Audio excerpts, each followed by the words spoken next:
conte de la Marieta en el telèfon.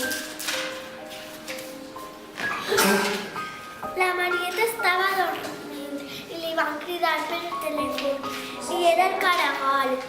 I després li van cridar altra volta i era la rana. I després li van cridar altra volta i era la lluna. I després li van cridar altra volta i era el sol.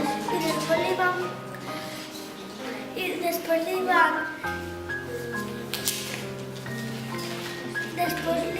tocar altra volta el peix, el brillant.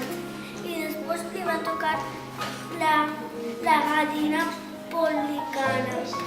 I després li va tocar el ratolí pastafi. I a la Marieta li va dir que sí que volia